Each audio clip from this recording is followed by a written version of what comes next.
বিনা প্রতিদ্বন্দ্বিতায় রাজ্য বিধানসভার অধ্যক্ষ পদে নির্বাচিত হলেন রামপদ জমাতিয়া। অধ্যক্ষ বিশ্ববন্ধু সেনের প্রয়াণে নতুন অধ্যক্ষের জন্য এই নির্বাচন অনুষ্ঠিত হয়।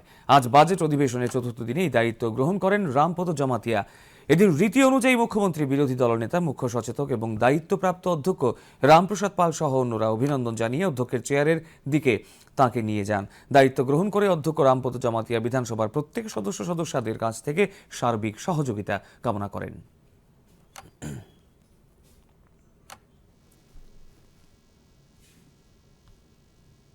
আজ ত্রয়োদশ ত্রিপুরা বিধানসভার নবম অধিবেশনের কার্যসূচি অনুসারে আমাকে ত্রিপুরা বিধানসভার অধ্যক্ষ পদে সর্বসম্মতিক্রমে নির্বাচিত করায় আমি আপনাদের সকলের প্রতি আন্তরিক কৃতজ্ঞতা ও ধন্যবাদ জ্ঞাপন করছি।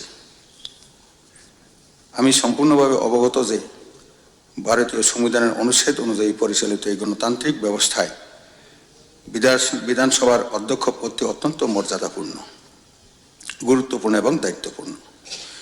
এই গৌরবময় দায়িত্ব পালনের ক্ষেত্রে আপনাদের সকলের সহযোগিতা, পরামর্শ ও সমর্থন আমার একান্ত প্রয়োজন।